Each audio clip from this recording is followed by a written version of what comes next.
Eu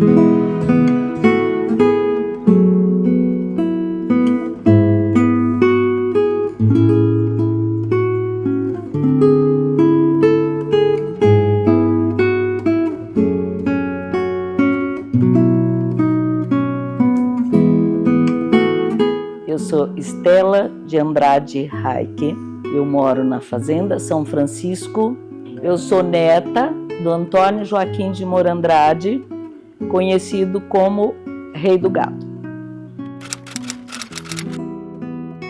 Pode-se dizer que ele ficou conhecido como Rei do Gado pelo fato dele ter sido um pecuarista de grande expressão. Ele foi fundador de cidades, ele fundou 3 cidades, pioneiro da aviação civil no Brasil, implantou a navegação fluvial no Mato Grosso do Sul, ele que trouxe o radioamador para o Brasil. Numa época ele foi cafeicultor, implantou a Casa Bancária Moura Andrade em Andradina.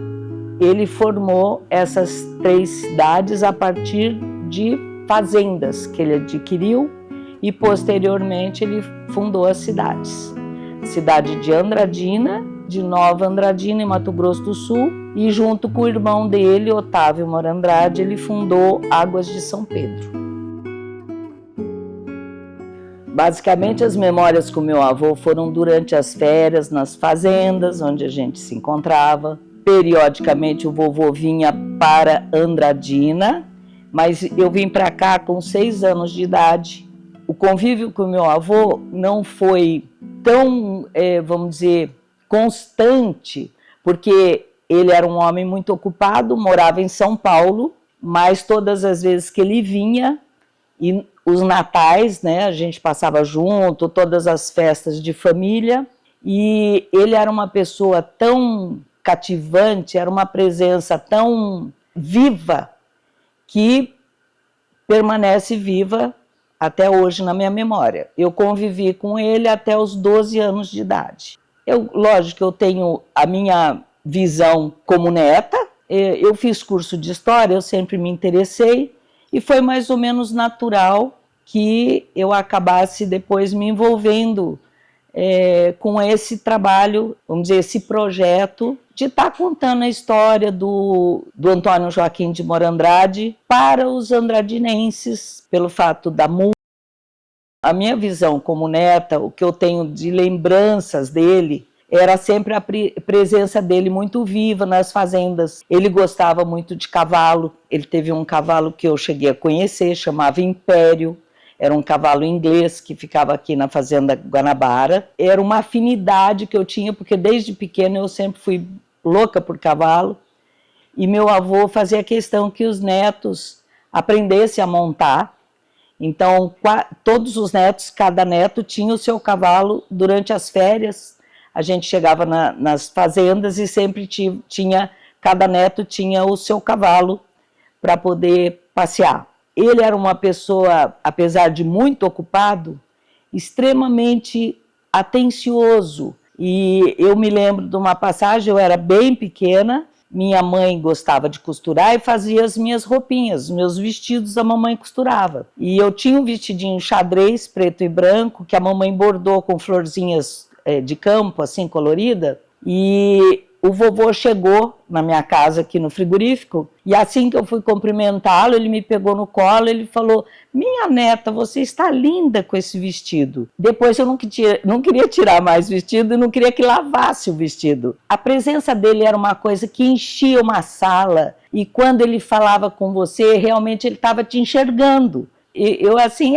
era encantado pelo meu avô. E isso é uma das lembranças, assim, muito queridas, né? Para mim, eu me senti valorizada, e assim ele tratava as pessoas que trabalhavam com ele sabia reconhecer o valor, ele sabia aproveitar as oportunidades e dar oportunidades. Parece que ele tinha uma satisfação muito grande de ver as pessoas crescerem com ele.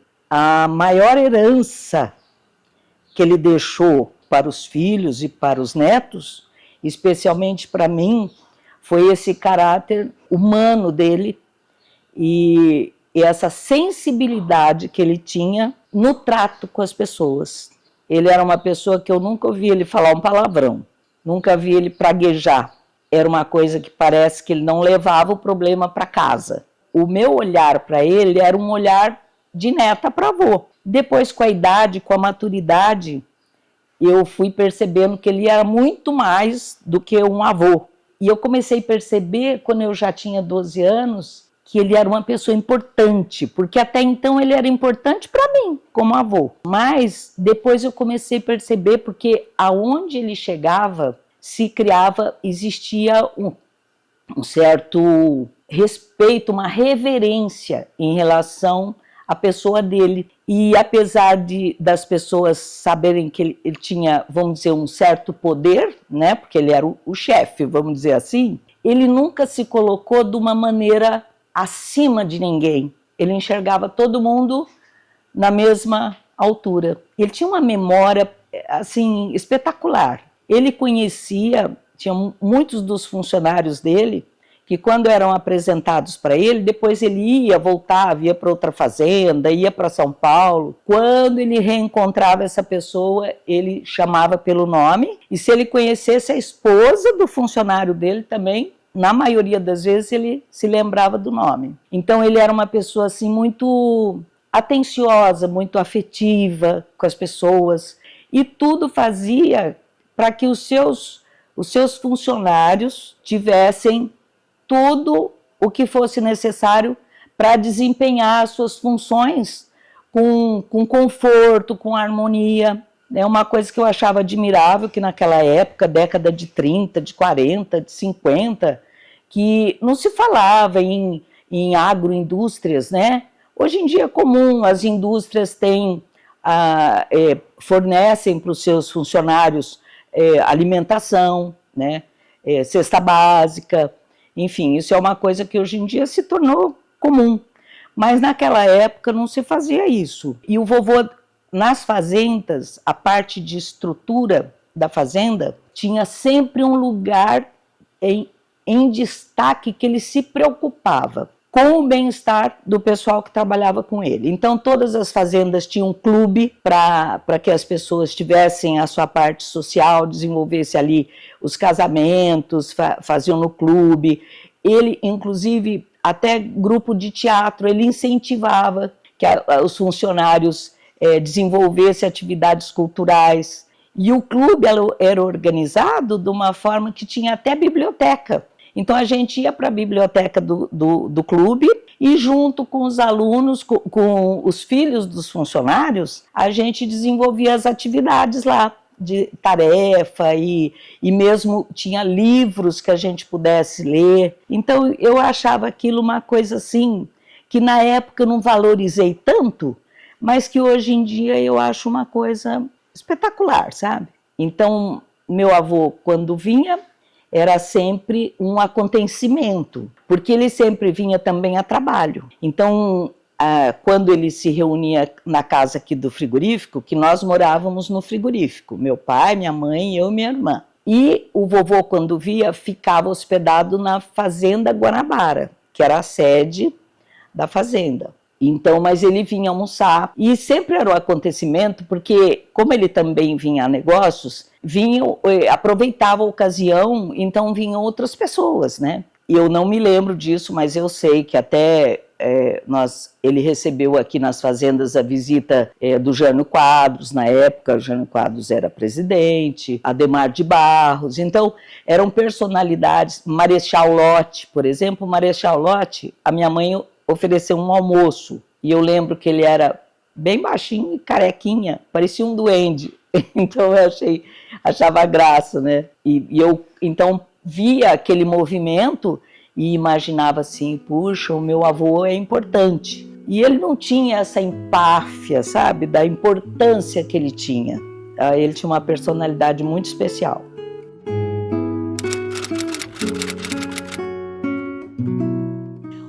O meu avô, ele é originário de Brotas, a família dele era de sitiantes, e apesar dos pais serem analfabetos, eram pais assim que se preocupavam muito com o futuro dos seus filhos. O meu avô, até 9 anos de idade, ele permaneceu analfabeto porque eles moravam num sítio que era longe da cidade, um bairro de Brotas, chamava Espraiada do Varjão, e era de difícil acesso, então não tinha como os pais levarem os filhos para estudar. E ele então fazia aqueles trabalhinhos na fazenda, tudo, ajudava, carpia, essas coisas. Com 9 anos de idade, eles foram para a cidade de Brotas fazer uma compra do mês, e ele se ofereceu para trabalhar com um senhor, um sírio-libanês, que era o dono da venda. Era esse tipo secos e molhados, que vende de tudo, né? Cidade do interior. E ele chamava Senhor Buchala. O Senhor Buchala era um solteirão de uns 55 anos, morava sozinho e tinha essa venda. E o meu avô chegou para ele e falou: Senhor Buchala, o senhor arruma um emprego para mim? Ele falou: não, como que eu vou te empregar? Você tem 9 anos, você trabalha com a sua família, você mora com a sua família longe. Ele falou: não, mas o senhor conversa com os meus pais? Porque é o único jeito de eu poder vir na escola é se eu morar na cidade. Então o senhor me dá o emprego, o senhor não precisa pagar nada, só que o senhor deixa eu estudar no meio período que eu não estiver trabalhando. E os pais concordaram. Era uma pessoa da confiança da família. E aí surgiu a grande oportunidade na vida dele, porque ele, além de ter aprendido toda a parte comercial, ele começou já a desenvolver ali na venda. Ele começou varrendo calçada, logo ele estava atendendo o pessoal no balcão, porque ele era muito comunicativo. E depois ele já foi pro caixa, e num dado momento, esse senhor que era solteirão recebeu a visita de um patrício. E esse patrício, ele trazia as moças casadoiras, que eram mulheres lá do país dele, né, da Síria, e que vinham e recebiam dote, né, a família recebia o dote da moça, e essas moças vinham e casavam com pessoas aqui no Brasil. Né, homens que estavam querendo mulheres que fossem do seu país. E assim foi feito. Ele recebeu um álbum de fotografias e escolheu uma moça já mais nova, uma moça de 20 e poucos anos, e ele saiu de viagem e falou pro Antônio, né? Falou: Antônio, o trem vai chegar, o trem só vinha de 10 em 10 dias para Brotas. O trem vai chegar, a minha noiva chega nesse trem, ela não sabe falar português, você não sabe falar árabe, mas já está tudo combinado, você leva ela para casa. Muito bem. Ele foi viajar e realmente acabou retardando a volta dele, e o menino foi receber a moça. Chegou em casa, ela tirou aquela burca, porque ela chegou de burca. Quando ele reparou que ela não era a mesma moça do álbum que o Patrício tinha mostrado. E ele falou: nossa, é outra moça. E era mais velha, e falou: o seu Buchala não vai ficar satisfeito. Mas o seu Buchala demorou ainda 3 dias em viagem, e nesses 3 dias ela fez uma revolução na casa e na venda. Ela fez uma super limpeza, decorou tudo, botou vasinho, botou plantinha, botou cortininha e tudo, e fez todas as comidas árabes que ela conhecia e sabia que ele ia apreciar. E até o belo dia ele chegou, o menino falou para ela ficar no quarto para aguardar, porque queria preveni-lo que não era a mesma moça. E assim chegou, ele admirou muito a casa: eu quero ver minha noiva, eu quero ver minha noiva. Falou: olha, seu Buchala, parece que aconteceu algum desencontro, algum desentendido, porque não é a mesma moça que o senhor escolheu no álbum. Ele falou: mas como? Então enganaram Patrício? Enganou eu, vou devolver a mercadoria. Falou: não, tudo bem, o senhor está no seu direito, o senhor devolve a mercadoria, mas ela é uma mulher educadíssima, finíssima, muito delicada. O senhor não vai ser grosseiro com ela, né? Porque como o trem vinha de 10 em 10 dias, ainda ela teria uma semana para poder pegar o trem de volta. E o fato é que nesses 7 dias restantes, ela conquistou o coração do seu Buchala e foram muito felizes. E o que isso tem a ver com o futuro desse menino? Ela era professora de matemática e ele apesar de ter entrado tardiamente na escola, ele assimilou muito rápido. Em matemática, ele ficou muito bom em matemática, se destacou como um dos melhores alunos e inclusive aprendeu a trabalhar no ábaco. E assim ele ficou trabalhando e aprendeu a falar e escrever em árabe. Então ele entendia, falava e escrevia algumas coisas em árabe. E assim foi até 18 anos, ele ficou trabalhando com o seu Buchala.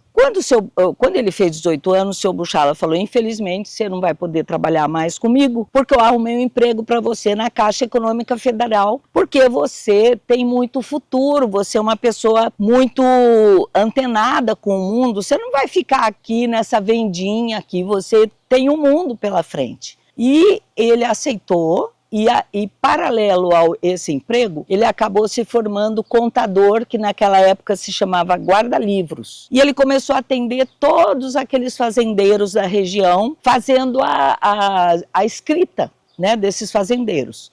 Aí ele teve a oportunidade de conhecer a esposa dele. Aos 21 anos eles se casaram. A Guiomar, que ele chamava carinhosamente de Zizi. E nós chamávamos sempre a vovó também vovó Zizi. A vovó Zizi, no começo da vida deles, diz que ela era excelente costureira e ela ajudava nas despesas da casa, tudo, costurava, e ajudou ele muito no começo da vida dele e até o fim da vida, claro. Mas, então assim, ele começou a melhorar de vida e pelo fato dele ler em árabe, o seu Buchala recebia os jornais que vinham da Europa. E ele devorava aqueles jornais e começou a devorar todos os livros que ele podia ler. E ele foi se tornando, vamos dizer, quase um cidadão do mundo, porque ele começou a perceber que o mundo era muito além do que aquele mundinho dele ali do interior, lá em Brotas. Ele se muda para Barretos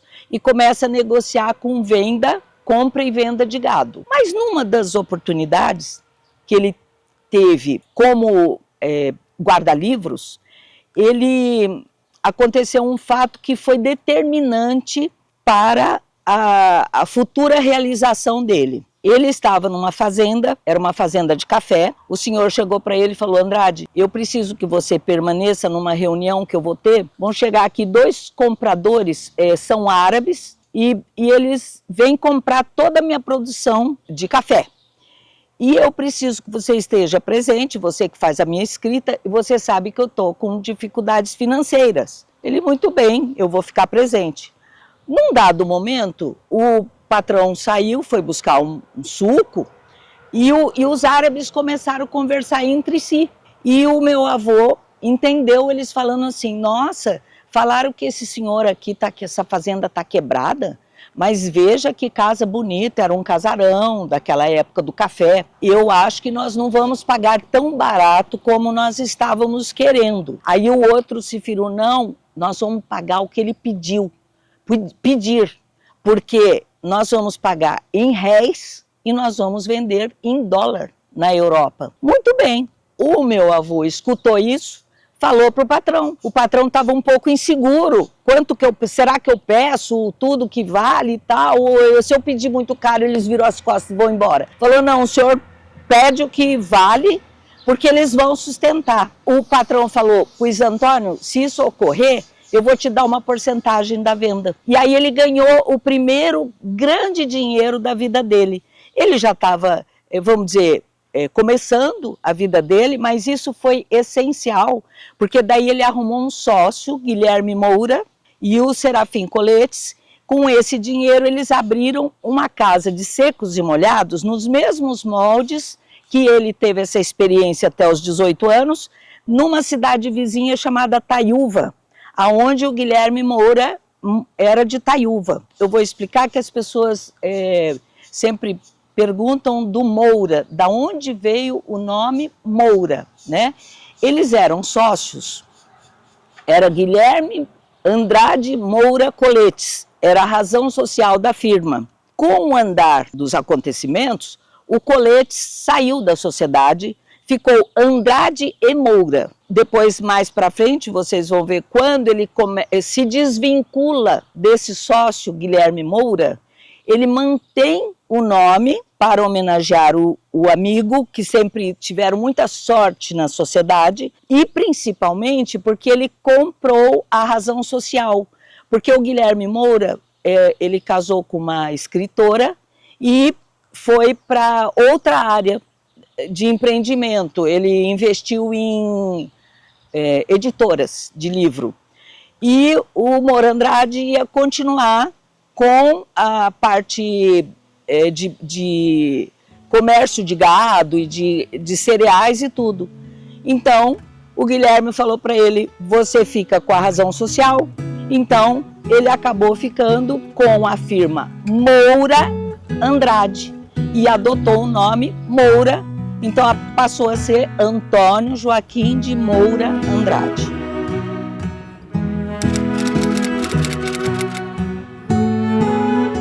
Como eu falei anteriormente, na sociedade que eles formaram, o Serafim Coletes, ele já tinha um contato com santos e eles acabam transferindo ou reativando essa cerealista em Santos, e a cerealista, eles começam a fazer exportação de grãos para a Europa. Então isso deu uma certa experiência, uma certa cancha para abrir outras oportunidades.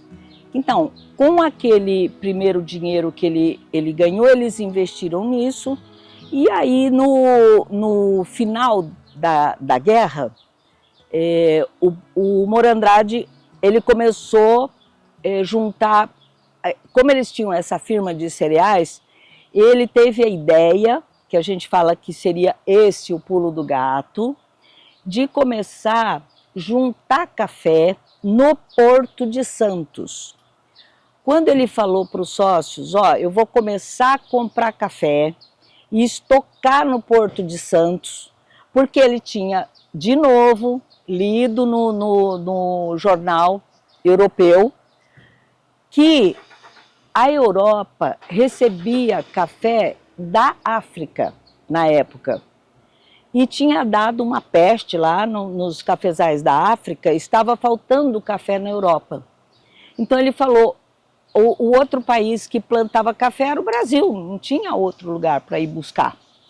Então ele falou para os sócios, eu vou começar a comprar café e estocar no Porto de Santos. Porém, um dos sócios, o Coletes, falou assim, eu acho que você está biruta, porque está todo mundo vendendo café, o café estava em baixa no Brasil. Mas o Guilherme Moura confiou no taco dele, eu vou com você. Começaram a estocar café lá. E o Guilherme Moura era de Itaiúva, fazia toda a parte do interior, captando sacas de café e mandando para Santos. E foram estocando. Aí aconteceu um fato que é muito interessante, é uma historinha que a gente vai ilustrar. Quando ele foi alugar o barracão no Porto de Santos, desviando daquela caixaria toda, e na frente dele ia um rapaz, ele estava atrás do rapaz, e o rapaz praguejando e visivelmente muito nervoso, e nisso passou um gato no pé do rapaz. E o rapaz instintivamente deu um chute no gato. Esse gato saiu voando, caiu dentro do mar. Eles estavam bem na beira do mar. Aí ele se adiantou e falou, nossa moço, por que você fez isso? Me ajuda aqui, vamos salvar o gato e tal. Aí o moço ficou sem graça, foram lá, pegaram para tirar o gato saiu correndo. Ele falou, por que você está tão nervoso assim, rapaz? O bicho não tem culpa. O rapaz começou a chorar, e muito desesperado, e falou, olha, o senhor sabe que gato preto dá azar. Eu já estou com a minha vida de pernas para cima, a minha mulher está grávida, eu não estou conseguindo pagar o aluguel, vou ser despejado. Faz mais de 15 dias eu estou andando para cima e para baixo aqui no Porto de Santos, me oferecendo para todo e qualquer serviço, não arrumo trabalho. Aí o Moura Andrade falou para ele, o que você faz na vida? Qual que é o seu trabalho? Aí eu sou pintor. Pintor de paredes? Não, eu sou pintor artístico. Falou, mas eu faço qualquer coisa. Se o senhor mandar eu lavar um banheiro, eu lavo. E pintar a parede, eu também pinto.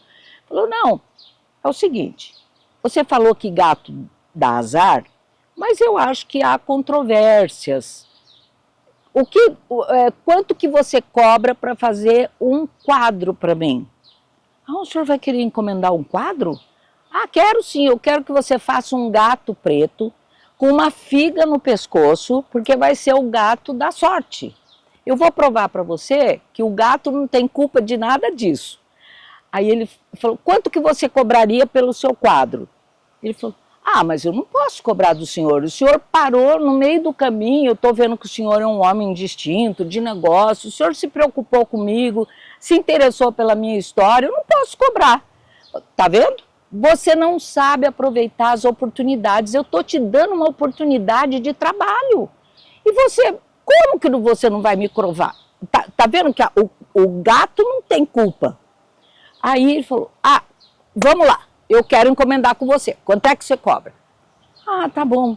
Eu sempre tive dificuldade para pôr preço na minha obra. Eu não sei fazer os cálculos. Rapaz, olha aqui, o que você precisa? Ah, eu preciso de pincel, de tinta. Não, isso eu já tenho. Não, cada quadro que você vai fazer, você tem que pôr o valor de todo o material que você usa. Não importa se você vai fazer 1 ou 2 ou 3 quadros. Ah, muito bem. Ensinou todo para ele e depois falou, muito bem, agora tem o seu serviço.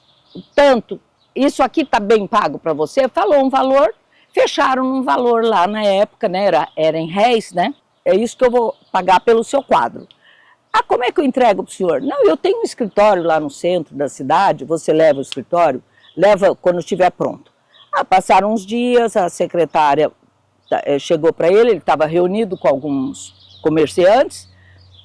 Ô, seu Andrade, tem um moço aí, chegou com um quadro de um gato, falou que o senhor que encomendou. Ah, manda ele entrar aqui e tal. E viram, admiraram a obra, e ele falou... E nisso, quem estava lá com ele conversando era o Jeremias Lunardelli, porque ele estava comprando café do Jeremias Lunardelli, já pensando em exportação. E então o Jeremias falou, você só faz animais? Você só desenha animais? Não, eu desenho qualquer coisa que o senhor quiser, eu pinto. Não, você faria um pé de café para mim, tamanho natural? Ah, faço sim. Aí como é que eu entrego para o senhor? Aí eu moro em Ribeirão Preto. E aí o Moura Andrade falou, não tem problema, para você mandar para ele para Ribeirão Preto vai ser complicado. Você traz no meu escritório, quando estiver pronto, eu sempre estou viajando para lá, vou e volto, e eu levo o quadro para ele. Ah, quanto é que custa? Quando ele perguntou quanto custa, o rapaz ia falar o mesmo preço do quadro do gato. Aí o Moura Andrade já se adiantou, já pôs um pouco a mais, porque achou que a obra, a arte dele valia. E assim foi. Quando ele foi levar o quadro do pé de café, estava lá um senhor negociando gado e tinha comprado um boi, um touro, que tinha ganho um prêmio, pediu para ele fazer um touro e assim ele acabou, o Paulista, era o nome dele como artista, Paulista, acabou ficando conhecido entre os agropecuaristas e fez a vida dele na profissão que ele sonhava, que ele tinha, né? Originalmente.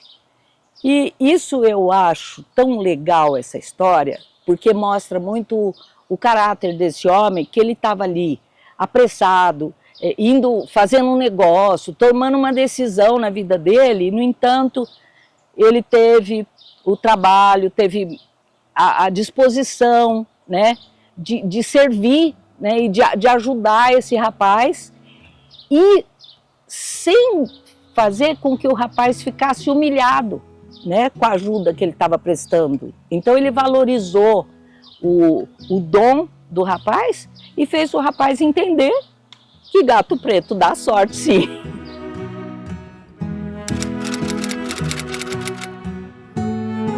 Como a gente falou no passado, que ele sempre foi muito antenado e ele sempre estava com a atenção dele voltada para a Europa, porque era o grande consumidor, né, na época. O Brasil já estava começando a despontar com indústrias, com a parte de agropecuária também. E ele, com essa sacada do café, de ter estocado esse café no Porto de Santos, com a venda desse café, ele subiu um degrau vamos dizer, na questão econômica dele, né? Financeira.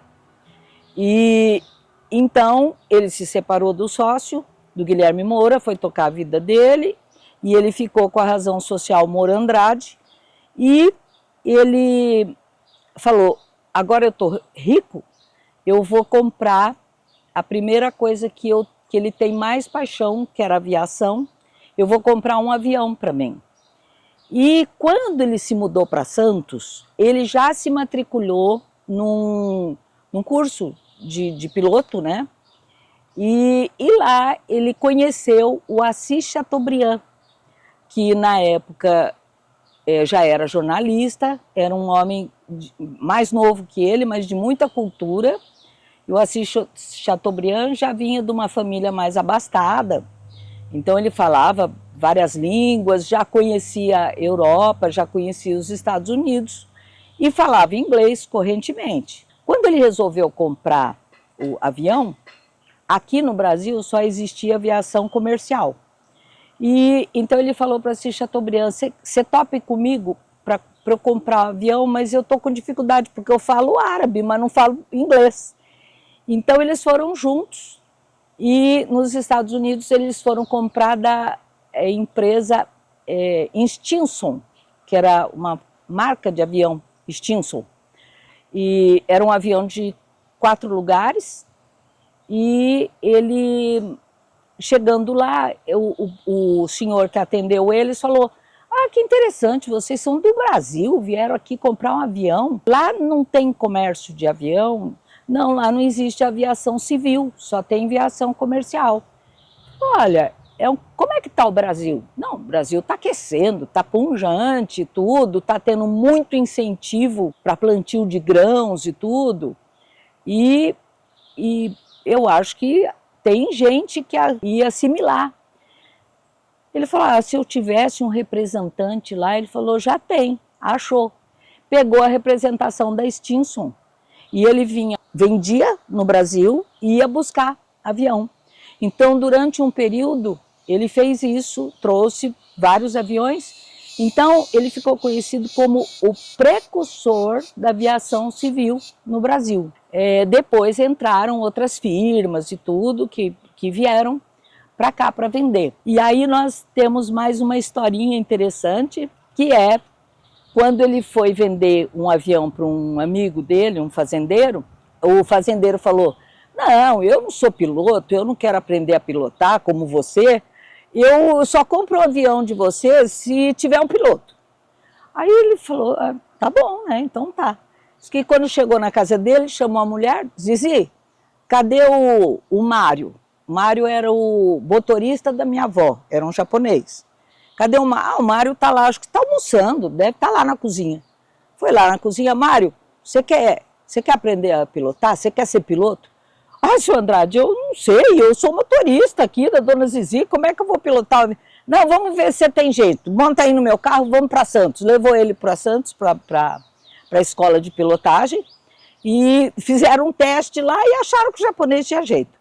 Eu sei que daí o japonês ficou voando com ele um tempo, e assim que o japonês estava já habilitado, ele foi para os Estados Unidos, pegou um avião, trouxe o avião, desceu na fazenda do amigo, falou, tá aqui o teu avião e o piloto.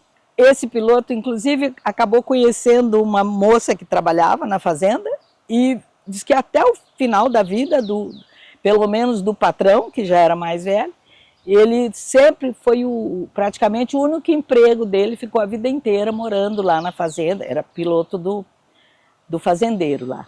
Então, eu acho essas tiradas são muito legais, porque ele sabia aproveitar as oportunidades, né? Ele via uma situação e aí, né? vamos resolver esse negócio? Então, tinha muita criatividade também, né? Não tinha medo, né? Porque tinha um poder, uma confiança, né, nele mesmo e nas outras pessoas, também confiava no potencial dos outros.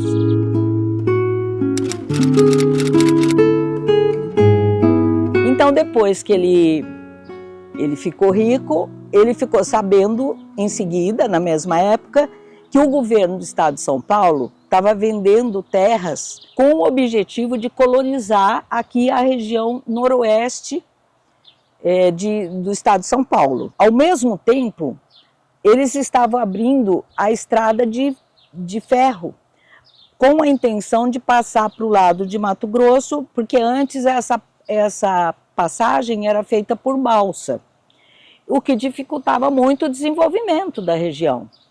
Então, eles fizeram um traçado que vinha de Araçatuba e cruzava por trás, aqui beirando Pereira Barreto, uma cidadezinha que se chamava Luçambira. Eles falavam que era o trecho de Luçambira que fazia divisa com as terras do Morandrade. E esse trecho, quando eles iam cavucar, colocar os dormentes, começava a merejar água, porque é o que se chama de Pantanal Paulista. E ficava inviável a construção. Além do que, era uma região onde tinha muita onça e muitos mosquitos. E então tinha malária. A malária matava muitas pessoas. Naquela época não tinha assim, cura para malária, né? E tanto que o meu avô ele prestou serviço para o pessoal da estrada de ferro, que a hora que tinha alguém mal, ele punha no avião e levava para São Paulo, acudia, né? Dava uma assistência para eles de avião. Aí ele procurou o governo do estado de São Paulo e conseguiu comprar 20 títulos de terra correspondente a 20 mil alqueires para fazer uma fazenda. Porque ele desde pequeno ele dizia, eu vou ser um grande fazendeiro. E o pai dele, que era um sitiante pequeno, comentava com o irmão, coitado do seu sobrinho ele é tão sonhador, eu não posso nem levar ele para a cidade para ele estudar. Como é que ele vai ser um grande fazendeiro? E esse tio era o Francisco Teodoro de Andrade. O Francisco Teodoro de Andrade era irmão do pai dele, mais novo. E ele falava, não, mas eu boto fé nesse menino, porque esse menino vai longe. Porque o menino que arrumou um emprego com 9 anos de idade para poder estudar, não é uma pessoa normal. Então, e quando ele resolveu comprar terras, ele falou com o tio. Tio, você está comigo nessa empreitada? Eu comprei 20 mil alqueires, mas eu comprei olhando por cima. É uma mata fechada, que é mata atlântica, né? Eram árvores que precisava 4, 6 homens para dar a volta, assim, de mão dada. E ele falou, eu vou precisar conhecer, tomar posse dessas terras, abrir picadas, né? E demarcar as minhas terras. E esse tio, então, eles vieram de avião até Araçatuba. De Araçatuba para cá, tinham já algumas cidades mais antigas, mas eram estradas muito ruins, tudo, não tinha asfalto, claro. E então eles compraram lá um carro de bois, e esse tio, mais 5 homens e vários burros, vieram abrindo picada até chegar nas terras de Morandrade. Assim que ele adentrou as terras aqui, por este canto aqui embaixo desta fazenda São Francisco, tem o Córrego do Burrinho, que na verdade o nome é Córrego São Francisco.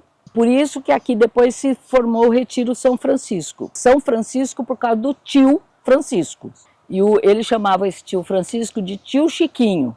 E o tio Chiquinho chegou aqui e ele, com ordem de, você veja a parte alta das terras, aonde você chegar, abre uma clareira, eu vou descer de avião para tomar posse das minhas terras.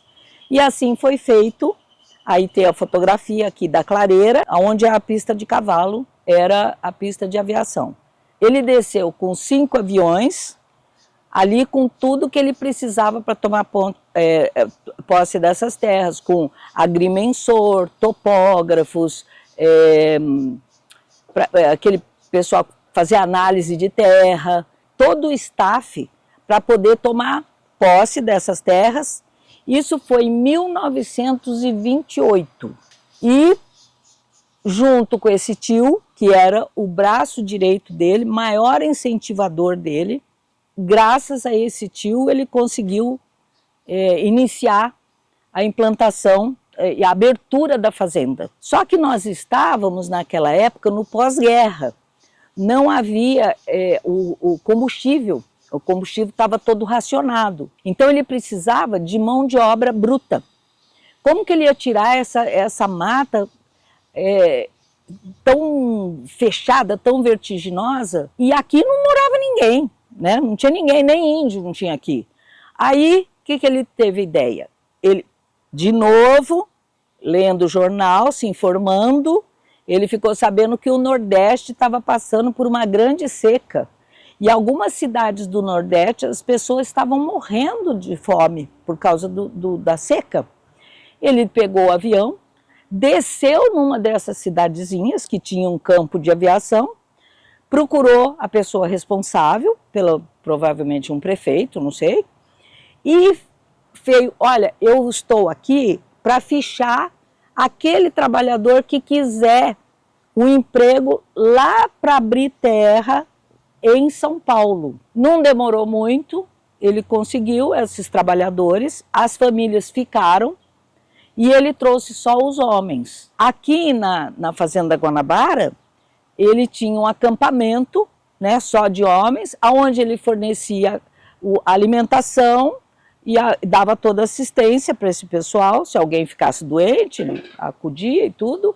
E esse pessoal começou a abrir tudo no braço. Posteriormente, eram aqueles tratores com correntões, porque cada elo da corrente era desse tamanho, desta grossura, era um correntão enorme, eram 2 tratores com aquele correntão e aquilo ia derrubando a mata mais baixa, né? E o resto era no traçador e no machado. E entre indas e vindas para o Nordeste, ele chegou a trazer 500 homens. Aí ele comprou um avião no pós-guerra, ele comprou um DC-3 e fazia o transporte desse pessoal.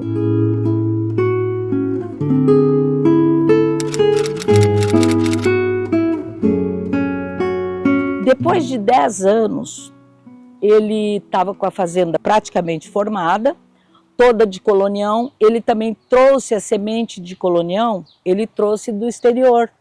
E foi o primeiro que trouxe colonião para o Brasil. E não existia colonião, não era nativo.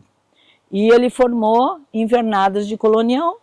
E nesta fazenda, que o total era 20 mil alqueires, parte da fazenda já estava formada, ele chegou a ter 150 mil cabeças de gado. E tem algumas literaturas, porque nessa época foi um feito tão extraordinário que muitos repórteres estrangeiros vieram para fazer entrevista. Então temos revistas estrangeiras escrito em inglês, temos um repórter estrangeiro também japonês, uma revista em japonês, que o pessoal vinha, entrevistava e ele contava como estava sendo feito. Desmond Woodbridge era um repórter investigativo americano e a última reportagem que ele fez na vida dele foi essa reportagem, Andradina, a Cidade das Selvas. Porque quando Desmond Woodbridge veio, já era mais ou menos no meados de 37 que ele já tinha tomado a decisão de fazer uma cidade. Porque inicialmente ele formou a fazenda. O que aconteceu? E esses homens que vieram trabalhar?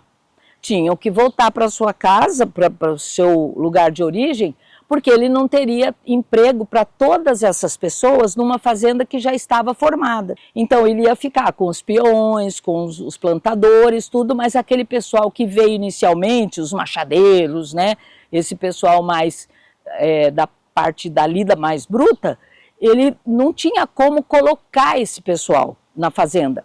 E quando ele chamou, o pessoal falou, não, senhor Andrade, nós não queremos ir embora, nós queremos que o senhor traga as nossas famílias.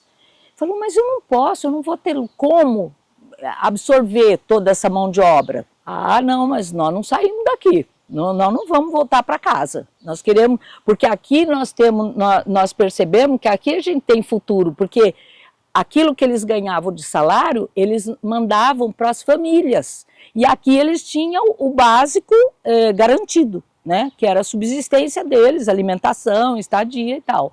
E falou, e as nossas famílias melhoraram de vida lá e nós queremos trabalhar com o senhor. Aí ele saiu preocupado. Meu pai conta que ele tinha 16 anos e ele veio da sede da fazenda para cá, aqui já existia como retiro, passaram por aqui em direção para ver uma picada nova que o tio dele tinha aberto.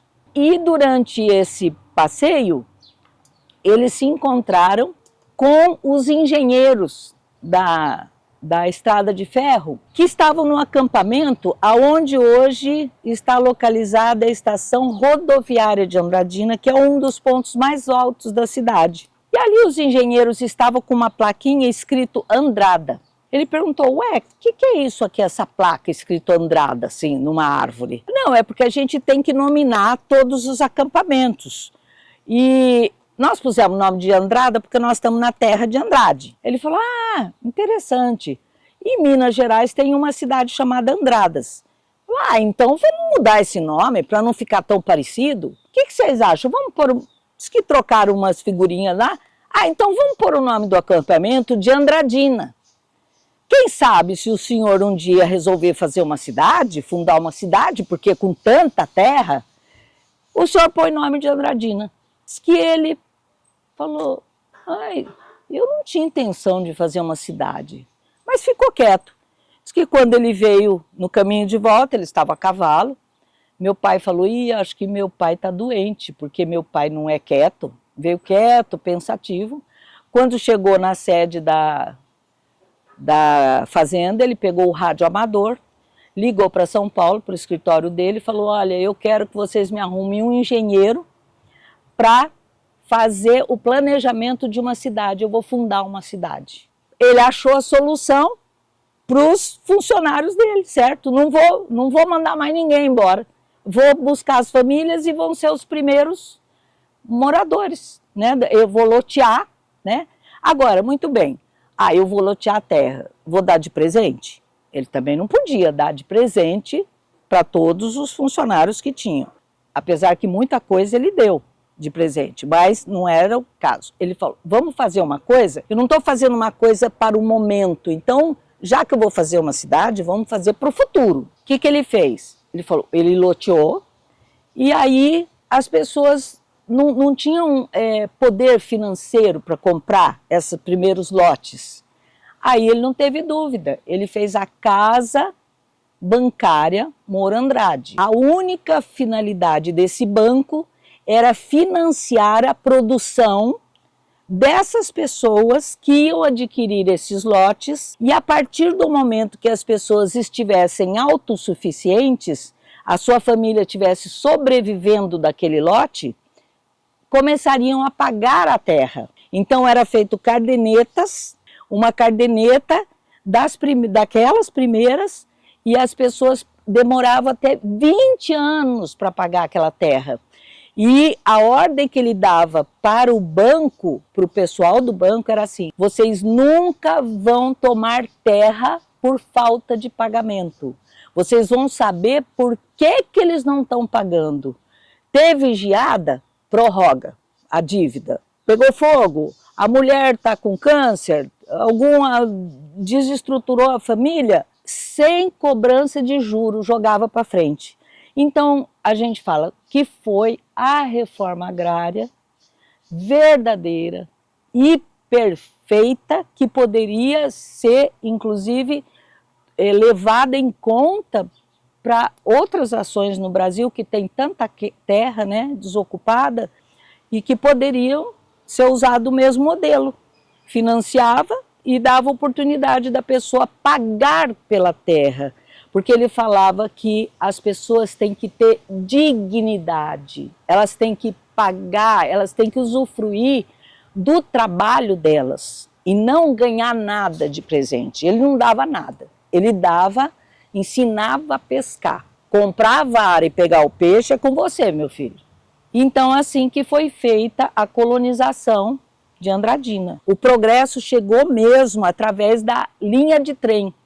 Agora, aquela antiga traçado por Luçanvira não deu certo. Ele ofereceu as terras altas dentro da propriedade dele para que a linha do trem passasse e fosse para o estado de Mato Grosso sem essas intercorrências que havia, porque daí ele já estava começando a abrir, então foi muito rápido.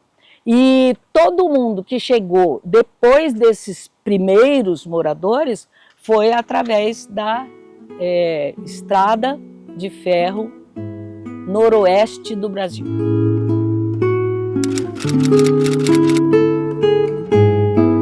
Quando ele esteve nos Estados Unidos e adquiriu o avião, ele ficou sabendo da tecnologia do radioamador. E ele se tornou radioamador, fundou um clube de radioamadorismo e começou a incentivar o radioamadorismo no Brasil. Assim como ele incentivava a aviação civil, ele mesmo financiava a abertura nas cidades do interior, a abertura dos campos de aviação. Ele fornecia maquinário, financiava, para que as pessoas pudessem as cidades estarem tendo o seu clube de aviação e o clube de amador. Então, difundiu no Brasil o radioamadorismo. E outra coisa muito interessante, que eu vou aproveitar a ocasião, outra que eu não sabia, isso eu descobri há bem pouco tempo, é que ele incentivou e financiou os centros de puericultura no interior do estado de São Paulo. O que é puericultura? São pequenas clínicas onde se tratava de bebês e de adolescentes. Eram especificamente para a saúde do bebê e do adolescente. Como esses postinhos de saúde que existe hoje, ele incentivava a abertura e financiava. E ele nunca fazia alarde dessas coisas que ele fazia. Tanto que muitas coisas nós descobrimos depois que ele morreu. A gente não ficava, a família não ficava sabendo. Então, por isso que eu falo que ele era uma pessoa que tinha uma humanidade, ele era benemérito, né? E ele nunca pensou em fazer isso para ele ficar mais conhecido. Se quisesse, ele tinha posto propaganda e tudo quanto é lugar, né?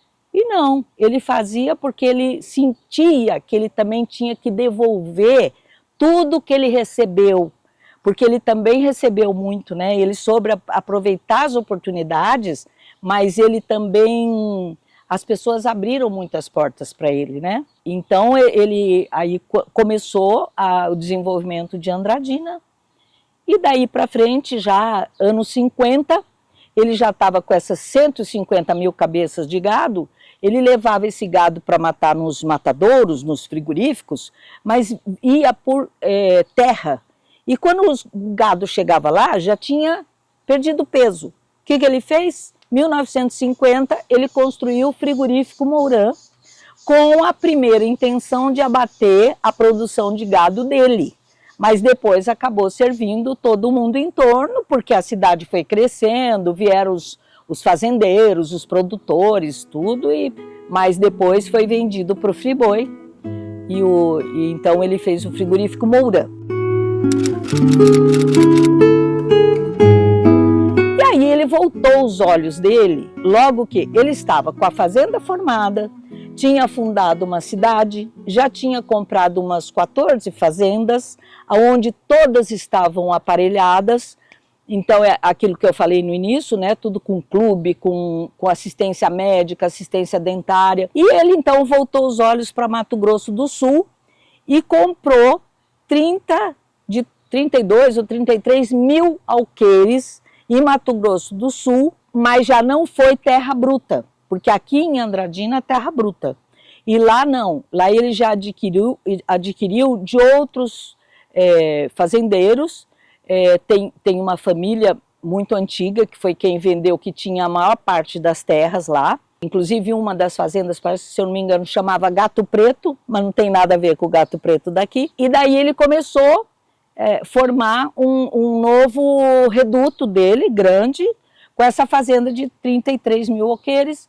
Como ele já tinha tido essa experiência da cidade, e para ele foi muito gratificante, ele resolveu fundar a cidade de Nova Andradina também. Lá também, quando ele começou a produzir o gado lá, a ter muito gado, ele não tinha como escoar esse gado. Então aí que ele foi o primeiro a investir no transporte fluvial. Em Mato Grosso do Sul não existia transporte fluvial. E ele construiu chatas, que seriam currais flutuantes, né? Com rebocadores, onde cabiam até 1000 cabeças. E esse gado vinha da fazenda de Mato Grosso, da fazenda Primavera, pelo Rio Paraná, descia aqui em Castilho e vinha por terra, que daí já era mais próximo, para abater aqui no frigorífico Mourão.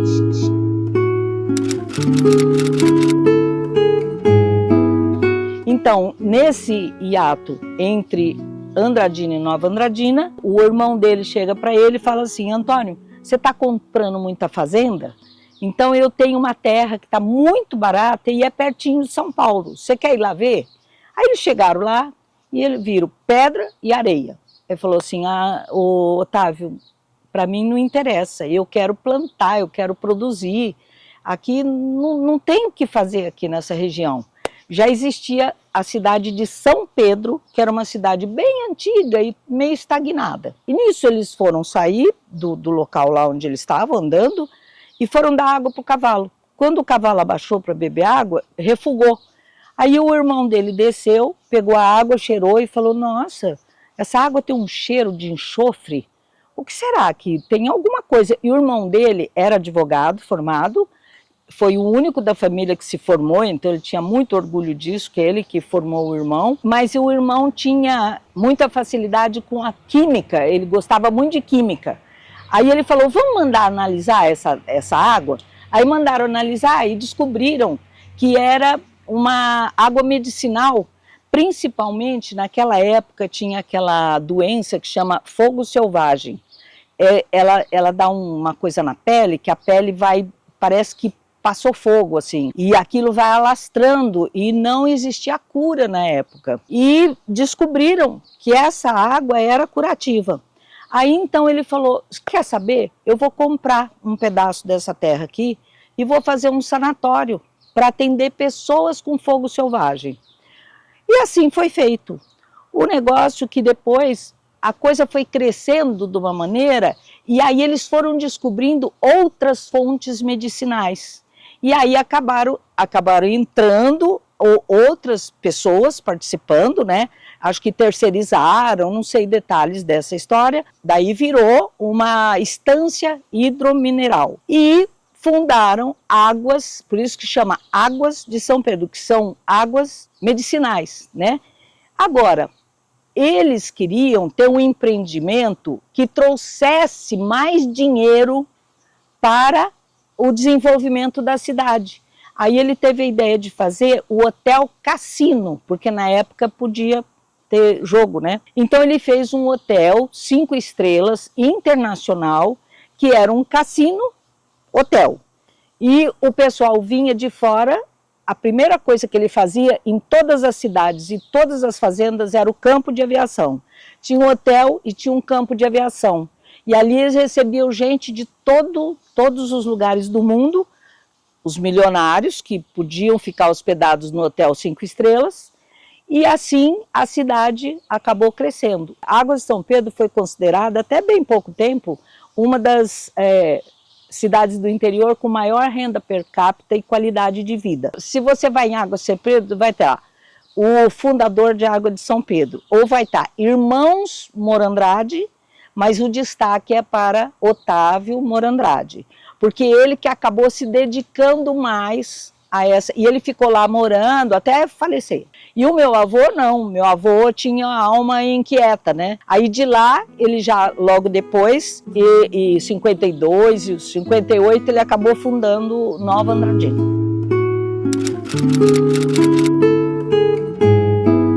Durante toda essa caminhada, né, do Moura-Andrade, aconteceram muitos casos interessantes, icônicos e até cômicos também. E entre eles está uma pane que deu no avião.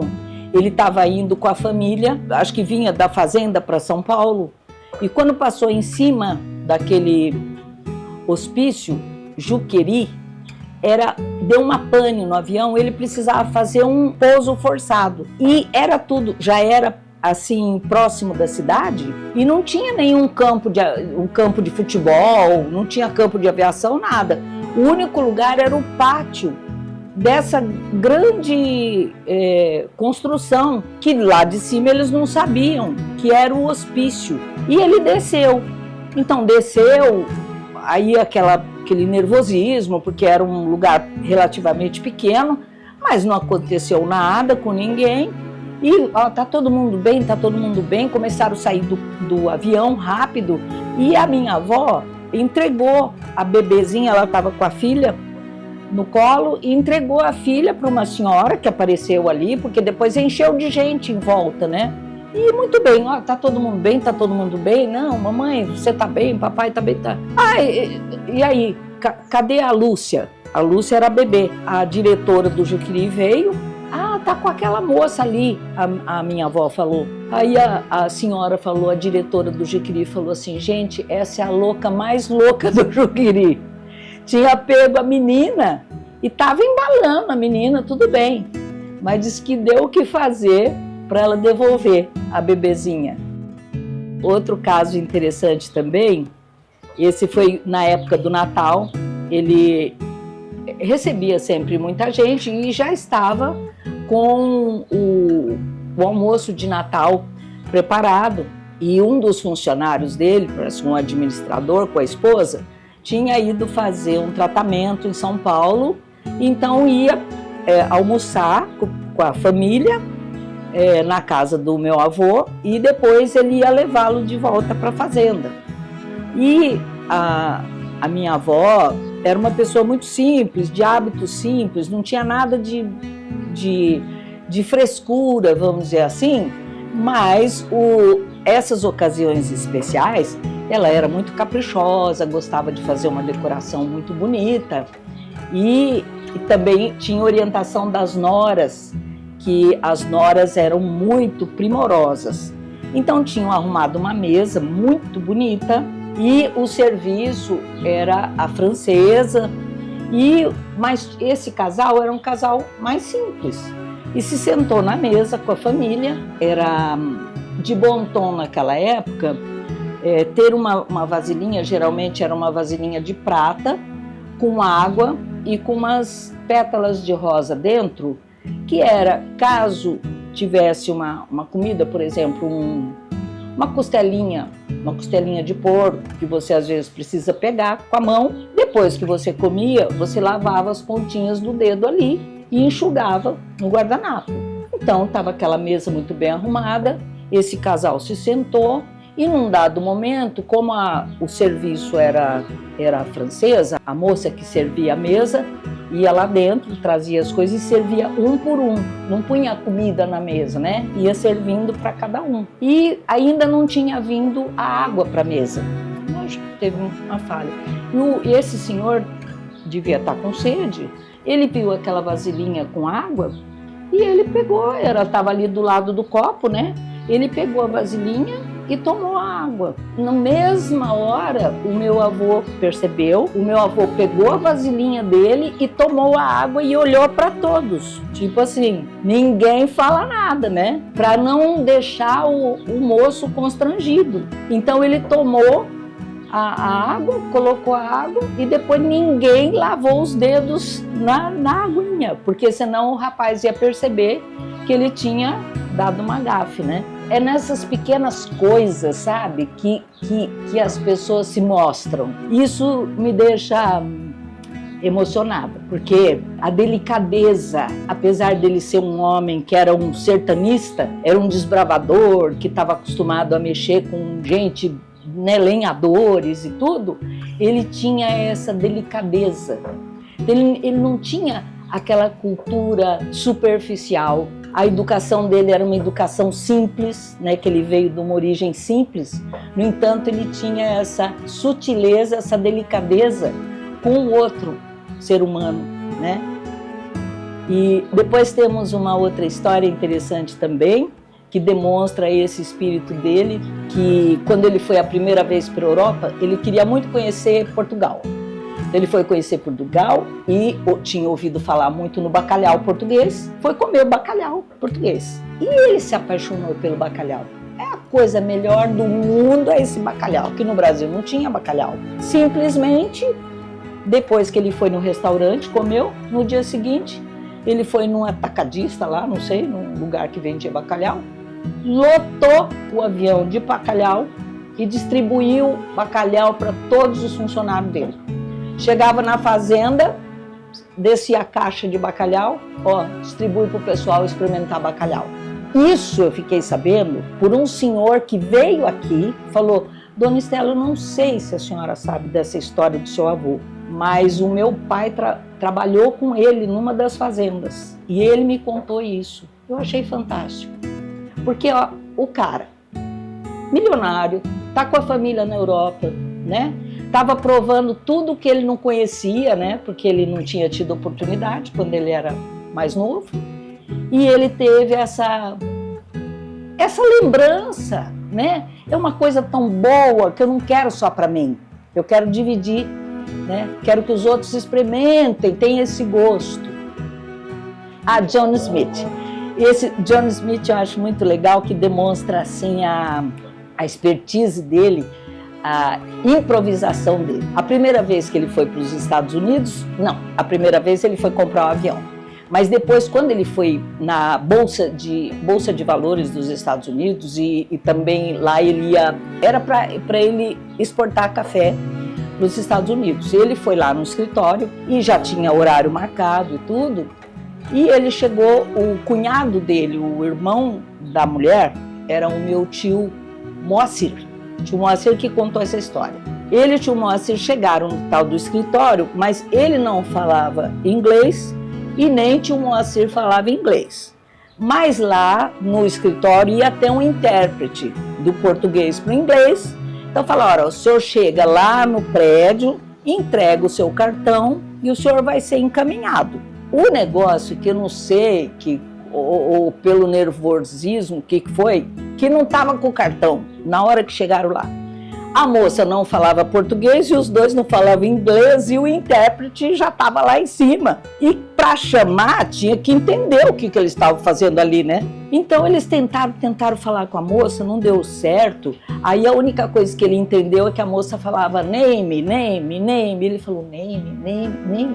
Acho que ela está querendo saber o nome, né? É nome, name é nome, tá. Então tá. Ele escreveu Antônio Joaquim de Moura Andrade. A moça foi ler Antônio Joaquim, não saía de jeito nenhum, não saía. Ela tinha que avisar para eles poderem subir de elevador, né? Não dava, não tinha acordo, não conseguiu, ela não entendia o nome, repetia, não saía Antônio, não saía nada. Aí o que ele fez? Do outro lado da rua tinha uma gráfica. Ele atravessou a rua, chegou lá na rua, escreveu num papelzinho assim, né? Fez um desenho, escreveu John Smith. A gráfica fez um cartão, John Smith. Ele voltou, atravessou a rua e entregou para a moça, John Smith. Ele subiu para lá, eles subiram os dois com o nome de John Smith, porque John Smith é o nome comum americano, né? Aí ela permitiu que ele subisse. Quando chegou lá, ficou tudo esclarecido, porque ele conhecia a pessoa pessoalmente, que identificou ele, seu Moura Andrade e tal. Chegou. Aí, mas para ver, jogo de cintura, né? Eu acho muito legal essa historinha. Ele chegou numa das fazendas dele, tinha uma grande plantação de eucalipto, e quando ele chegou na porteira tinha um moleque. Ele falou para o menino, ele reconheceu o menino como sendo filho de um funcionário que ele queria falar. Ô fulaninho, cadê seu pai? Ele falou, tá lá no Calipá. Aí ele falou assim, aonde? Nos Calipe. Não, filho, ó, não é Calipe, é eucalipto. A gente precisa aprender a falar direito, você é um menino inteligente, então o nome correto é eucalipto, porque senão as pessoas não vão entender direito o que você quer dizer, né? Aí o menino falou assim, como que é? Eucalipto? Eu não, sartei de banda, eu não sou árvore, eu não sou árvore. E o vovô contava isso e dava risada, falava assim, mas essas crianças são tão espertas, ele admirava, sabe, assim, essas tiradas, assim, o menino foi inteligente, né, foi perspicaz, né, então eram situações, assim, da vida dele, para ver como ele era uma pessoa leve, mesmo quando ele estava correndo, preocupado, resolvendo coisa, ele tinha uma leveza, ele sabia levar a vida de uma forma muito legal, muito leve, né? Ele também, junto com Assis Chateaubriand, eles organizaram uma revoada pelo Brasil. Depois que essas escolas de aviação já estavam instaladas, era uma forma deles darem uma unidade na aviação civil e para incentivar a aviação civil. Então eles bolaram uma revoada que saía de um determinado ponto, ia para outro, todo mundo, cada um que tinha avião nos seus aviões. Igual a gente hoje em dia faz cavalgada, eu fiz uma revoada. E junto com Assis Chateaubriand, né, que era dos Diários Associados, foi amplamente divulgado, né, no Brasil e no exterior. E então ele ajudou a organizar, participou, inclusive aconteceram alguns mal-entendidos, e diz que quando ele chegou na hora que ele se atrasou um pouco, na hora que ele chegou que os aviões iam já levantar voo, ele falou para o Assis Chateaubriand, ai Antônio, eu estava preocupado, eu achei que você até não viria, não conseguiria vir. Ele falou assim, não, nós estamos juntos nessa empreitada pelo Brasil.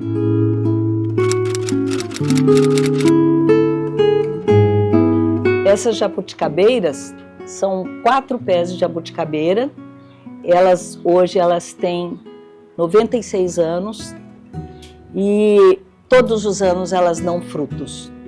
Elas foram plantadas pelo meu tio Chiquinho, o Francisco Teodoro de Andrade, na época que ele abriu aqui o Retiro da São Francisco, que hoje é a fazenda aqui, e a sombra delas serviu de escritório na época que ainda não tinha nenhuma casa, nada construído, e que meu avô descia de avião e passava um dia ou horas, não sei precisar, e aonde eles discutiam a abertura da fazenda, né?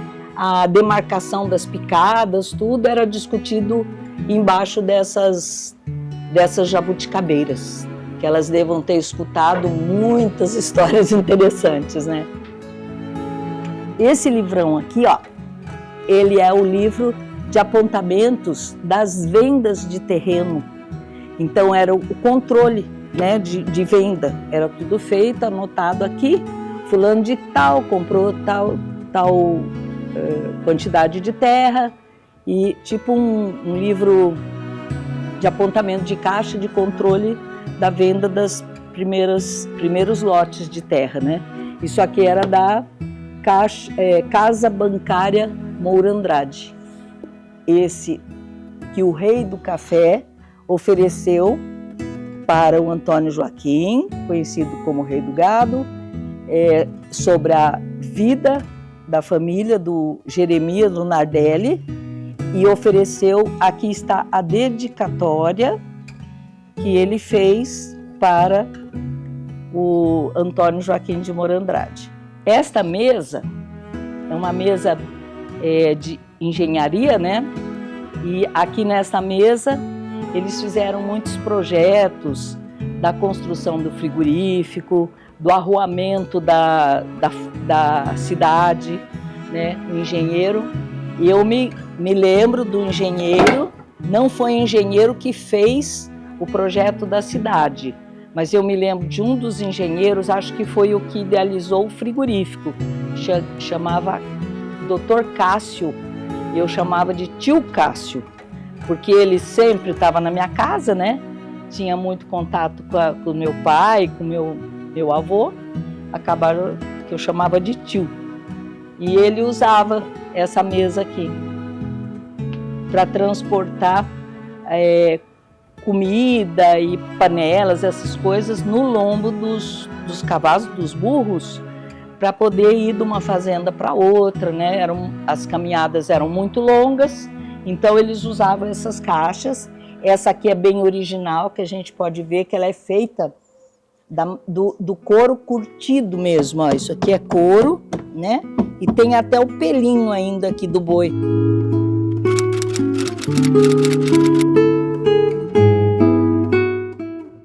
Então, essa é toda a trajetória, né, do nascimento até a morte de Antônio Joaquim de Moura Andrade, e todo esse relato que eu fiz está inserido nessas duas datas, né, da data do nascimento até a data da morte.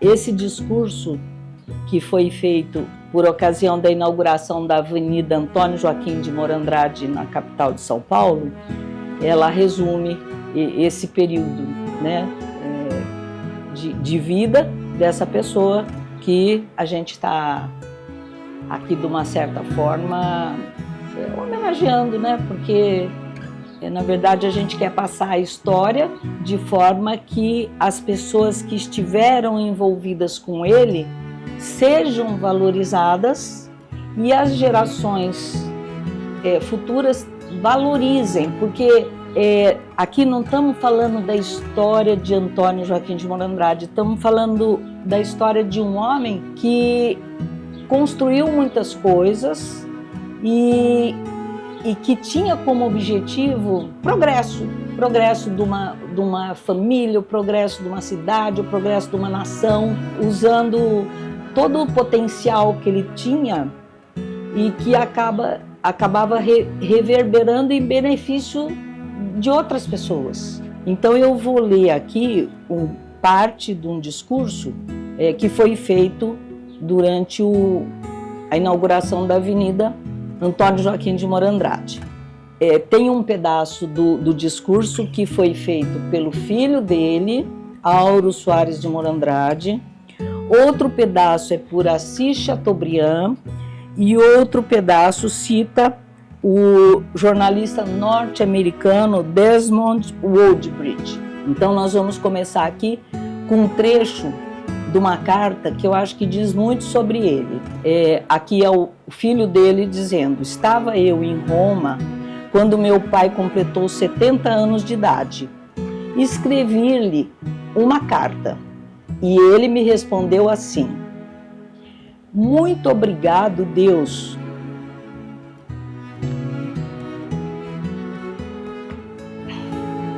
Muito obrigado, Deus, por me haver permitido viver 70 anos e ver quase ao fim da jornada que esta vida não foi inútil e que constituí uma família sempre abençoada e que dentre todos os seus membros não posso distinguir qual é o melhor e o que mais estimo.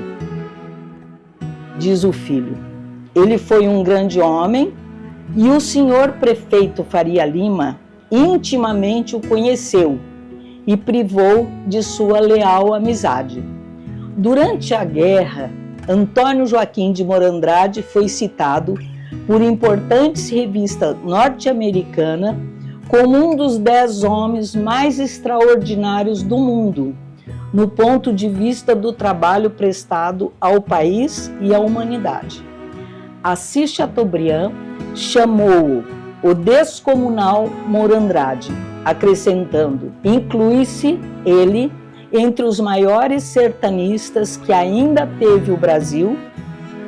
Era da raça de Raposo Tavares, Fernão Dias, Domingos Jorge Velho, Rondon e Orlando Vilas Boas. Tinha o estofo do homem da selva e do cerrado. Amava ambos. Empolgava-o a castidade do sertão. Mas sua paixão não era o apetite do bruto, que aspira a selva a fim de destruí-la, senão o afeto requintado do espírito, disposto a tudo envidar para ganhá-la. Uma das suas tônicas estava no sentido artístico da vida. Guardava ciumento a vocação poética, não a revelando a ninguém. Desde que o conheci, logo identifiquei a comunhão em que devia encontrar-se com o mundo da poesia. Dava-nos a todo instante sinais do temperamento que não se refugiava apenas na floresta, na finura das apreciações, na irreverência da crítica que fazia, a índole do bom gosto vinha à tona. Este era um homem de missão. E concluía Chateaubriand: ele foi meu mestre, meu guia, meu animador, misto de retidão de consciência e delicadeza moral. O descomunal Morandrade parte. Ao receber a notícia de sua perda e que não o encontraria mais no firmamento, minha convicção é de que eu estava órfão. O jornalista norte-americano Desmond Woodbridge escreveu em artigo publicado nas Seleções: Antônio Joaquim de Morandrade é um homem de gênio. Gago Coutinho, voando com ele até Porto Seguro, embevecia-se vendo-o pilotar, ouvindo contar a respeito do Brasil e depois recitar de cor as mais lindas poesias da língua portuguesa. Gago Coutinho perguntou-lhe se conhecia o poema de Macedo, Papança, a filha do sineiro. Então Antônio Joaquim declamou todo: bem-vinda, a filha do sineiro é loura e alegre como o sol que os campos doira. E os versos lhe saíam da alma, bem mais do que dos lábios.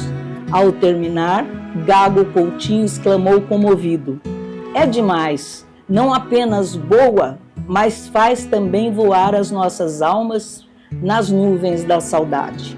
Anos 80 bem vividos, filhos varões, netos crescidos. Aqui está a família reunida sob a presidência do prefeito de São Paulo, que nos honra, comove-nos, emprestando a essa importante via pública o nome de Antônio Joaquim de Morandrade.